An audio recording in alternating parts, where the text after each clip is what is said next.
Yes students, हम लोग बात कर रहे हैं सेकंड ज्योग्राफी और राजस्थान के बारे में, जिसमें हमने पिछले क्लास के अंदर बात की थी राजस्थान की जनजाति ट्राइब्स का टॉपिक हम लोग पढ़ रहे हैं।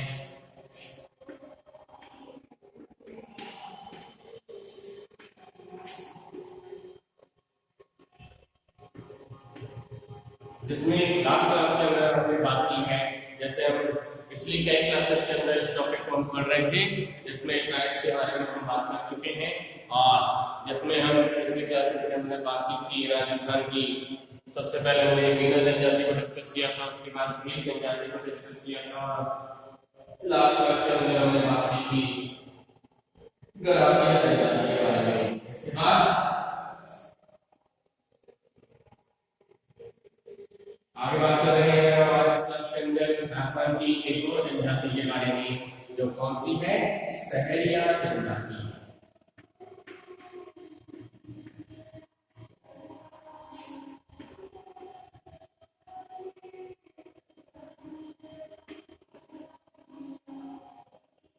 सहरिया जनजाति के बारे में हम बात कर रहे हैं। ये जनजाति भी से सवाल की कुछ क्षेत्रों के अंदर एक फैली हुई जनजाति है, लेकिन क्षेत्र के आधार पर थोड़ा बेशक कम हो, लेकिन राजस्थान की जनजातियों में इनका महत्वपूर्ण स्थान है। इस जनजाति के 99% से अधिक जो भाग है इसका, वो मुख्य रूप से कहाँ पे फैला हुआ है? 12 जो जिला है राजस्थान का, उसका किशनगंज और शाहबाद तहसील के अंदर इसका मुख्य रूप से विस्तार पाया जाता है। यानी कि इस जनजाति का जो विस्तार, यानी कि हम कहें इसके जो क्षेत्र की बात करें तो इस जनजाति का जो क्षेत्र है ये यानी कि 99% से अधिक भाग इसका 12 जिले में निवास करता है, 12 जिले में फैला हुआ है। और 12 जिले में भी कहाँ? किशनगंज और शाहबाद तहसील जो है वहां पर ही, इन क्षेत्रों के अंदर ही इस पूरी जनजाति का 99% से अधिक भाग 12 जिले के किशनगंज और शाहबाद तहसील के अंदर निवास करता है। ये जनजाति राजस्थान की जो जनजाति जनसंख्या है, इसमें लगभग 1% का भाग इस जनजाति का होता है, जिसके कई गोत्र होते हैं और इस जनजाति के जो गोत्र हैं वो राजपूतों के समान ही इनके गोत्र पाए जाते हैं, जैसे चौहान, देवरा, सोलकिया, कांधे, ऐसे गोत्र भी इन लोगों के अंदर पाए जाते हैं। तो मुख्य रूप से राजपूतों के गोत्र के रूप में होते हैं, उनके समान ही इन लोगों के गोत्र की व्यवस्था हुई है। आगे बात करते हैं सामाजिक व्यवस्था के बारे में। हालांकि ये छोटी जनजाति है, लेकिन फिर भी ये महत्वपूर्ण जनजाति के रूप में होती है। नेक्स्ट बात कर रही है इसकी सामाजिक व्यवस्था के बारे में।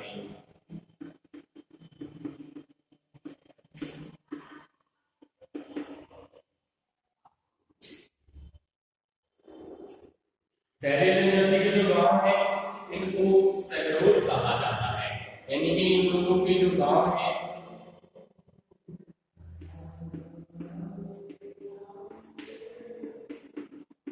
सहरिया जनजाति के जो लोग हैं उनके जो गांव होते हैं इनको कहा जाता है सहरोल।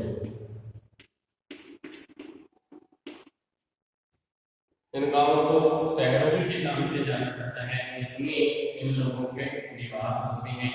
ये लोग गांव के एकदम बाहर अपनी बस्ती को बसाते हैं, जिसे नाम क्या दिया जाता है? सहराना।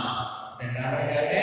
कि गांव के एकदम बाहर ही इन लोगों के द्वारा बस्तियों को स्थापित किया जाता है, यानी कि जहां पर इन लोगों के द्वारा निवास किया जाता है।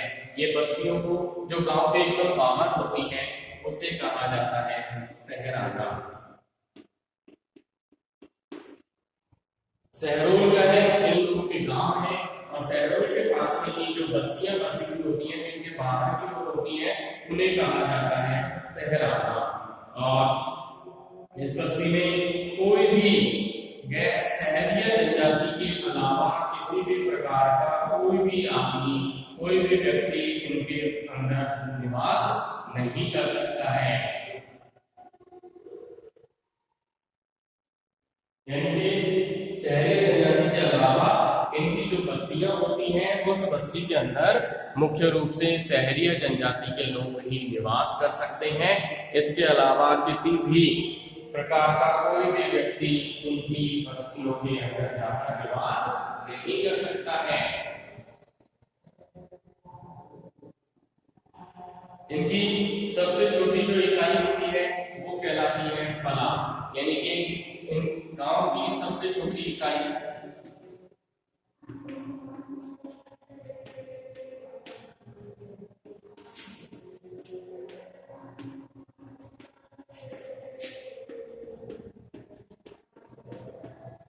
जिसे फला कहा जाता है। गांव की सबसे छोटी इकाई क्या है? जिसे फला कहा जाता है। तो इस तरीके की व्यवस्था इन लोगों की होती है। और शहरी जनजाति के लोग जो हैं ये स्वभाव से संतोषी होते हैं, हिंसा और अपराध से दूर रहने वाले, यानी कि ये लोग सादा जीवन व्यतीत करने वाले लोग होते हैं, जो किसी भी प्रकार की हिंसा, कार्यवाही और लड़ाई झगड़े से और अपराध की जो श्रेणी है उससे दूर रहना इन लोगों के अंदर पसंद किया जाता है।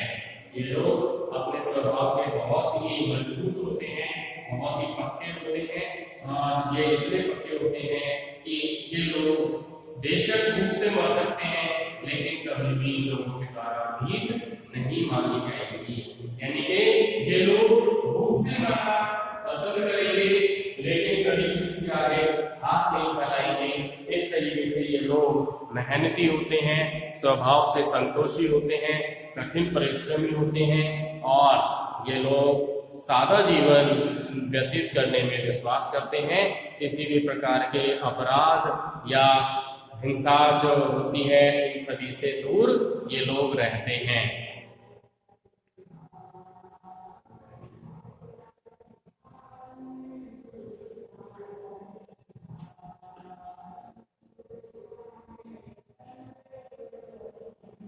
इस जनजाति के अंदर बहुपत्नी प्रथा का भी प्रचलन पाया जाता है।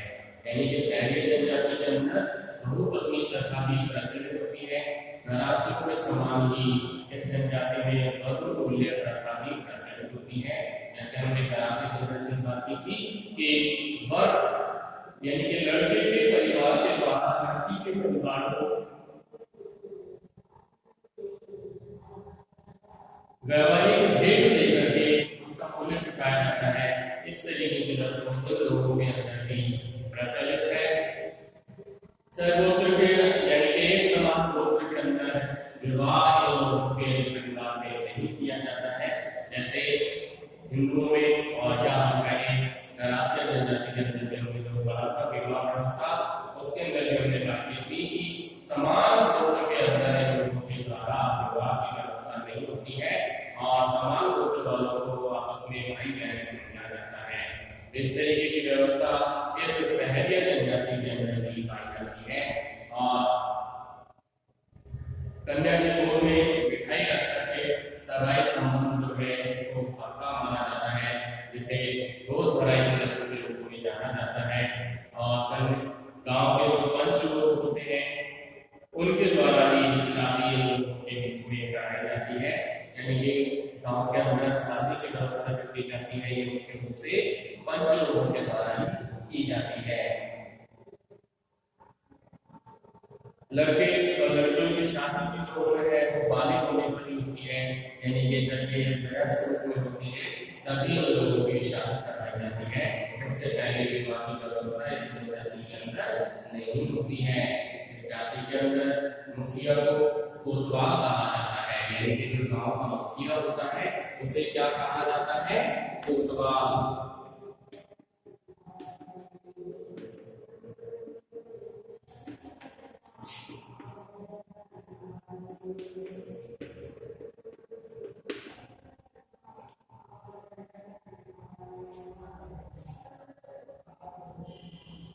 जाति के अंदर जो मुखिया होता है उसे क्या नाम दिया जाता है? कोतवाल कहा जाता है।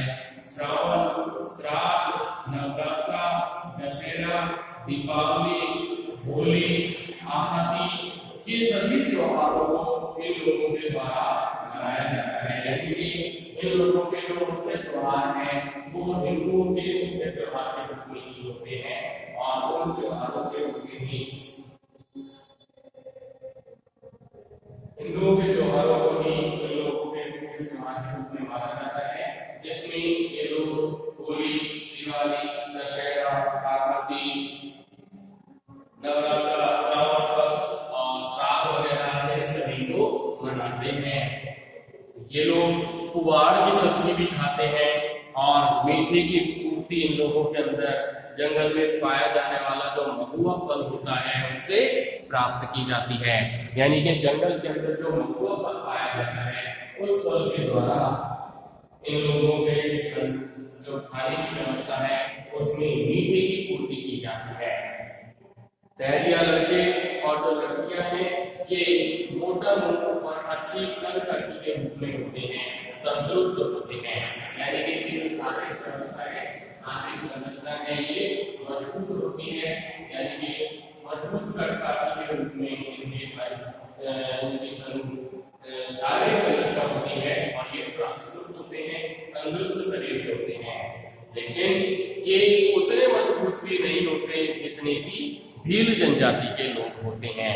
यानी कि भील जनजाति के लोग सारे अधिक मजबूत होते हैं।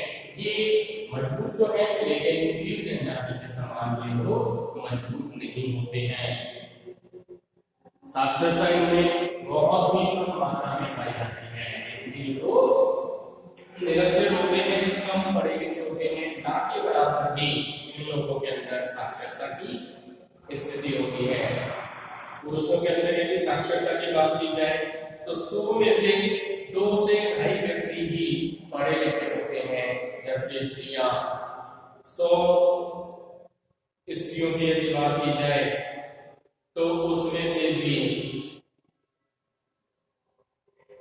यदि इसके आंकड़े की बात की जाए तो 500 स्त्रियों में से यानी कि 500 फीमेल्स में से कोई एक स्त्री ही इनके अंदर पढ़ी लिखी पाई जाती है।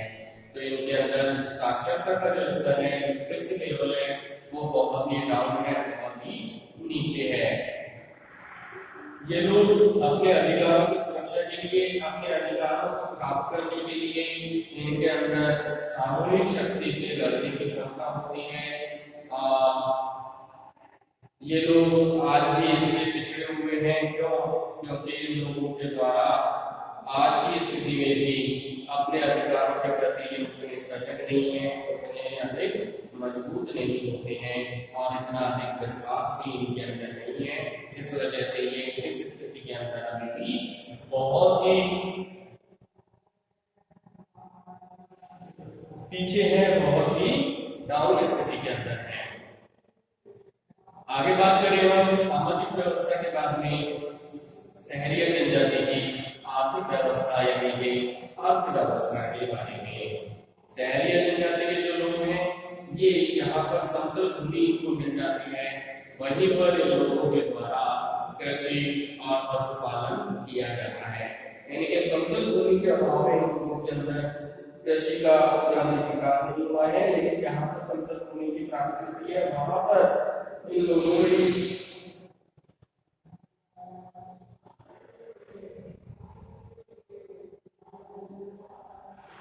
के द्वारा वहां पर मुख्य रूप से कृषि और पशुपालन संबंधित कार्यों को किया जाता है। इन लोगों के द्वारा जो कृषि कार्य किया जाता है उसमें मुख्य जो फसल होती है जिसका उत्पादन इन लोगों के द्वारा किया जाता है वो फसल होती है ज्वार फसल। यानी कि ज्वार फसल का ही प्रोडक्शन इन लोगों के द्वारा किया जाता है और ये ज्वार की फसल का ही उत्पादन करते हैं और इनके मुख्य भोजन के रूप में भी इन लोगों के द्वारा ज्वार को ही उपयोग में लिया जाता है। ये लोग अन्न खाते हैं, साथ ही साथ ये लोग मांसाहारी भी होते हैं और ये लोग मांस का भी सेवन करते हैं। जंगल में लोगों के द्वारा जो शिकार किया जाता है उसका उपयोग ये लोग भोजन के रूप में भी करते हैं। और शहरी जनजाति के जो लोग हैं उसमें से लगभग 45% लोग तो कृषि के ऊपर ही निर्भर होते हैं, जबकि 35% जनसंख्या जो है ये कृषक मजदूरों के रूप में कार्य करती है। यानी कि 45% तो लोग किससे हैं, कृषि के ऊपर डिपेंड है, जबकि बाकी 35% की जनसंख्या है वो कृषि मजदूरों के रूप में कार्य करती है। यानी कि जिनके पास अपनी खुद की जमीन नहीं है वहां पर ये लोग जाकर के अन्य क्षेत्रों में कृषि से संबंधित कार्य करते हैं, जिसके बदले में इनको मजदूरी प्राप्त होती है। इसके अलावा ये लोग वनों से लकड़ी भी प्राप्त करते हैं और वन इकट्ठे करने में उनको और खनन करने की व्यवस्था भी इन लोगों के अंदर आई हुई है। यानी कि ये लोग मुख्य रूप से कृषि और पशुपालन के अलावा वनों से लकड़ियां एकत्रित करने का कार्य करते हैं, वनों से जो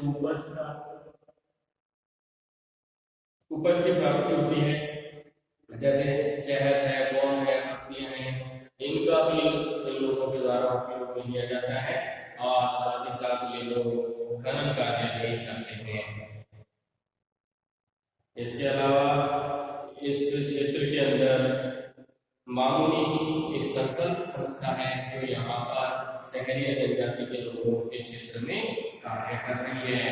तो शहरी जनजाति के लोगों के क्षेत्र में ये मामुनी संस्था के द्वारा कार्य किया जा रहा है।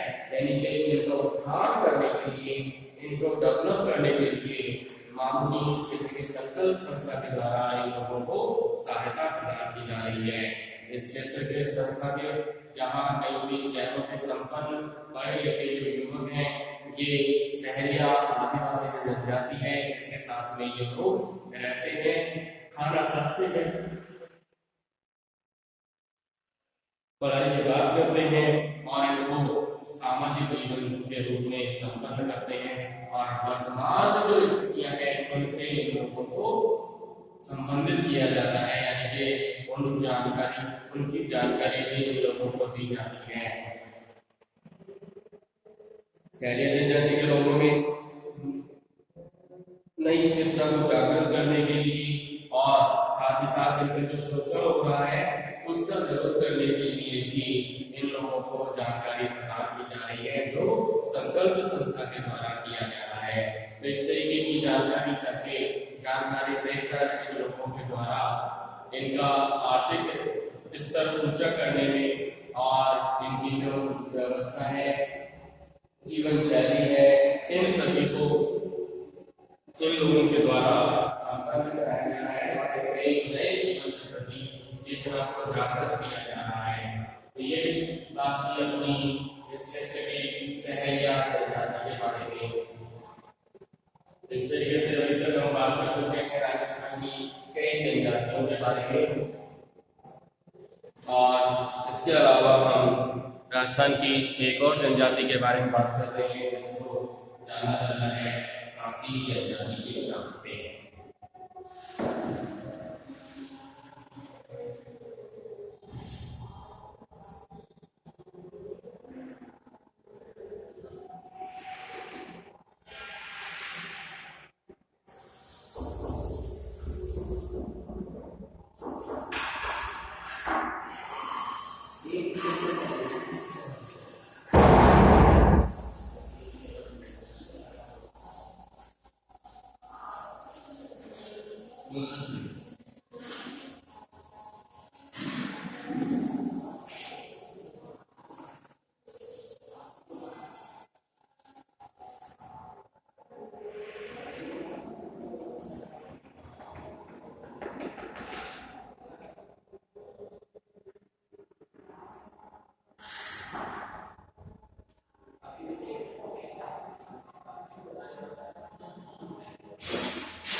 आगे बात कर रहे हैं राजस्थान की एक और जनजाति के बारे में जिसका नाम है सासी जनजाति।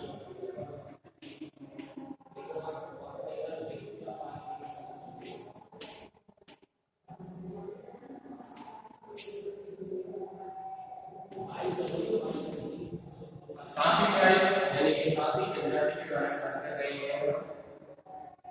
जैसे हमने अभी क्षेत्र के ऊपर फैला हुआ है। उसी के समान सासी जनजाति का विस्तार भी राजस्थान के अंदर कुछ ही क्षेत्रों में फैला हुआ है और इसका जो क्षेत्र है वो मुख्य रूप से कहाँ है, भरतपुर जिले के अंदर है। जैसे हमने बात की थी गरासिया जनजाति कहाँ पर है, उदयपुर जिले में। सहरिया जनजाति कहाँ है, बारा जिले में। और सासी जनजाति का जो क्षेत्र है मुख्य रूप से ये कहाँ पर है, भरतपुर जिले के अंदर इस जनजाति का विस्तार पाया जाता है। और भरतपुर में भी सभी क्षेत्र के अंदर नहीं है, कुछ क्षेत्रों के अंदर ही इस जनजाति का विस्तार पाया जाता है, जो खानापोश रूप में यानी कि घुमक्कड़ जनजाति के रूप में इन लोगों के द्वारा जीवन को व्यतीत किया जा रहा है। सासी जनजाति की जो उत्पत्ति है ये मुख्य रूप से सासवल नाम का एक व्यक्ति है, उससे इसकी उत्पत्ति को माना जाता है। इसकी फॉर्मेशन यानी कि इसकी ओरिजिन की जब बात की जाती है तो ये कहा जाता है कि सासवल नाम का व्यक्ति था, उसके द्वारा इस जनजाति को उत्पत्ति हुआ माना जाता है। सासी जनजाति मुख्य रूप से दो भागों के अंदर बटी हुई है।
ये जनजाति वर्तमान परिस्थिति के अंदर एक खानापोश जीवन के रूप में खानापोश जीवन इनके द्वारा व्यतीत किया जाता है।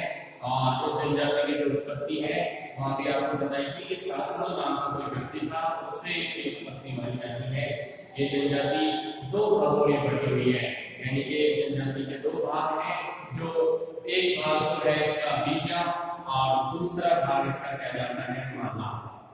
यानी कि सासवल ये जो सासी जनजाति है इसके दो भाग हैं, एक भाग तो है बीजा के नाम से और दूसरा जो भाग है वो कहलाता है माला। तो ये दो भागों के रूप में इस जनजाति का विभाजन हुआ है। सासी जनजाति के पारिवारिक और सामाजिक जीवन की बात कर रहे हैं हम।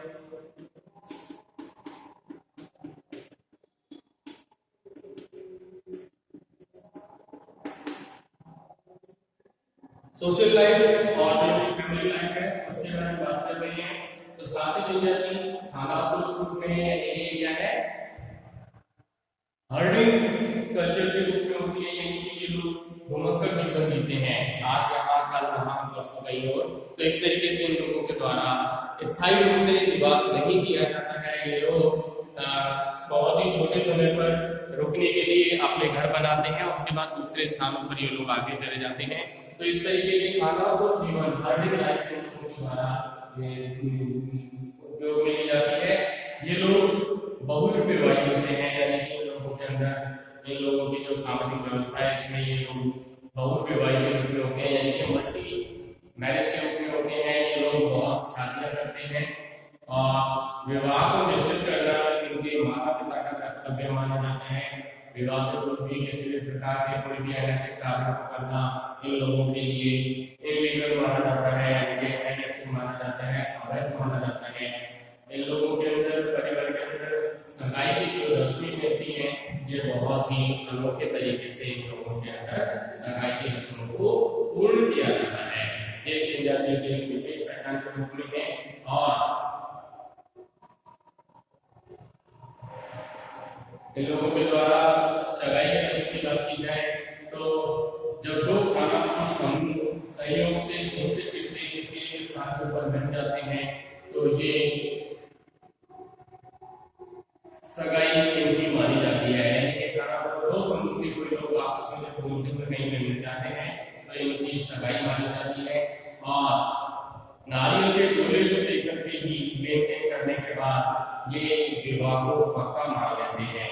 यानी कि इन लोगों के अंदर के पारिवारिक स्थिति है कि खाना को जब किसी दो अलग अलग खाना को समूह है वो घूमते हुए किसी क्षेत्र के अंदर आपस में जब मिल जाते हैं तो इन लोगों के अंदर सगाई को माना जाता है। और विवाह को पक्का करने के लिए लोग नारियल का ही उपयोग करते हैं। नारियल ले करके ही इन लोगों के द्वारा विवाह को पक्का किया जाता है। राजस्थान के अंदर सासी जनजाति में विधवा विवाह का भी प्रचलन यहाँ पर नहीं है। लेकिन मृतक भाई कोई होता है, जैसे किसी औरत का किसी महिला का कोई पति गुजर गया तो उसका जो दूसरा भाई है उसके साथ में उसकी शादी कर दी जाती है। और इसी तरीके से ये जनजाति अपने परिवार की जो स्त्रियां हैं उनको किसी भी बाहर के पुरुषों के साथ में किसी भी प्रकार की गतिविधियों में शामिल नहीं होने के लिए उनके ऊपर रोक लगाने का कार्य करती है और उसे भी अनैतिक या अवैध माना जाता है। सासी जनजाति इसका बेस की यदि बात करें और इसके मूल रूप की बात करें तो ये सासी जनजाति मूल रूप से क्या है, हिंदू जनजाति के रूप में ही होती है। ये जनजाति इसमें जैसे ये कह रहे हैं कि ये जनजाति मूल रूप में हिंदू जनजाति की है और ये जनजाति इस जनजाति के अंदर जो इनके त्योहार है, जिनके पर्व वगैरह हैं, ये हिंदुओं के समान ही इनके पर्व इनके त्योहार वगैरह होते हैं।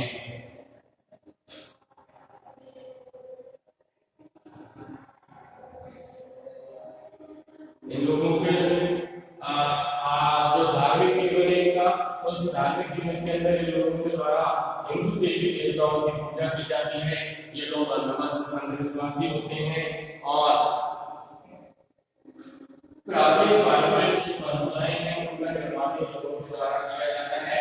जैसे किसी बड़े त्योहार पर होली और दीपावली का जो त्योहार है उसके ऊपर ये लोग देवी माता के सामने बकरों की बलि को भी चढ़ाते हैं। यानी कि उनके द्वारा बकरों की बलि भी चढ़ाई जाती है। देवी देवताओं के सामने त्योहार के अवसर पर लोगों के द्वारा बलि प्रथा का भी प्रचलन है, जिसमें ये माता के सामने बलि चढ़ाते हैं और बलि जो चढ़ाई जाती है वो मुख्य रूप से बकरों की बलि इनके द्वारा चढ़ाई जाती है। साथ ही साथ ये लोग नीम, पीपल और बरगद जैसे वृक्षों की भी पूजा इन लोगों के द्वारा की जाती है। यानी कि इनका जो जीवन शैली है ये कहीं ना कहीं किसी न किसी रूप में इससे हिंदुओं से जुड़ी हुई जीवन शैली होती है। सासी जनजाति के लोग मांसाहारी होते हैं और इस जनजाति के लोगों के द्वारा शराब का सेवन भी किया जाता है।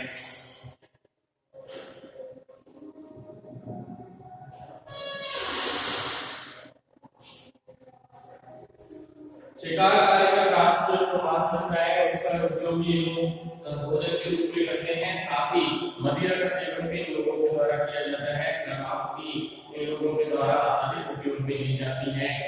मांस के अंदर इन लोगों में लोमड़ी और सांड वगैरह का जो मांस होता है उसको ये लोग उपयोग में अधिक मात्रा में लेते हैं। आगे बात करें इस जनजाति की अर्थव्यवस्था के बारे में, आर्थिक स्थिति के बारे में। तो सासी जनजाति जैसे हमने बताया कि हर्डिंग कल्चर के द्वारा उपयोग में ली जाती है। भूमध्य जीवन इन लोगों के द्वारा जिया जाता है, इसलिए इनका स्थायी व्यवसाय किसी भी प्रकार का नहीं होता है। जंगली पशुओं का इन लोगों के द्वारा शिकार किया जाता है और विभिन्न प्रकार के छोटे छोटे हैंडीक्राफ्ट वगैरह हैं या छोटे व्यवसाय के क्षेत्र के या जो इनके आसपास के क्षेत्र हैं उन क्षेत्रों में जाकर के इन लोगों के द्वारा मजदूरी का कार्य भी किया जाने लगा है। मुख्य कार्य के रूप में इन लोगों के द्वारा शिकार कार्य भी किया जाता है और इनके नजदीकी क्षेत्रों में आसपास के शहरी क्षेत्रों में नगरीय क्षेत्रों के अंदर इन लोगों के द्वारा श्रमिकों के रूप में कार्य किया जाता है। साथ ही साथ ये लोग जो छोटे छोटे हैंडीक्राफ्ट बिजनेस होते हैं उनके अंदर भी श्रमिकों के रूप में कार्य करने लगे हैं। तो इस तरीके से इनका किसी भी क्षेत्र के अंदर कोई स्थायी व्यवसाय के रूप में नहीं होता है और ये लोग अपने स्थानों में निवास स्थान में धीरे धीरे परिवर्तन करते रहते हैं और अपनी जीवन जीते हैं। इस तरीके की व्यवस्थाओं के कारण इन लोगों के द्वारा किसी भी प्रकार के स्थायी व्यवसाय को नहीं अपनाया जाता है। सरकार के द्वारा विभिन्न प्रकार की योजनाओं को लागू करके इन लोगों को स्वावलंबी बनाने का कार्य भी किया जा रहा है। साथ ही साथ इनकी जो आर्थिक स्थिति है, इनकी जो जीवन शैली है, उसमें भी सरकारी प्रोत्साहन से, सरकारी योजनाओं से इनकी दैनिक जीवन के अंदर धीरे धीरे परिवर्तन होने लगा है। इस तरीके की व्यवस्थाएं पाई जाती हैं सासी जनजाति के बारे में। तो इसके साथ ही सासी जनजाति का टॉपिक अपना कंप्लीट होता है और बाकी के बारे में हम अपनी नेक्स्ट क्लास के अंदर डिस्कस करेंगे।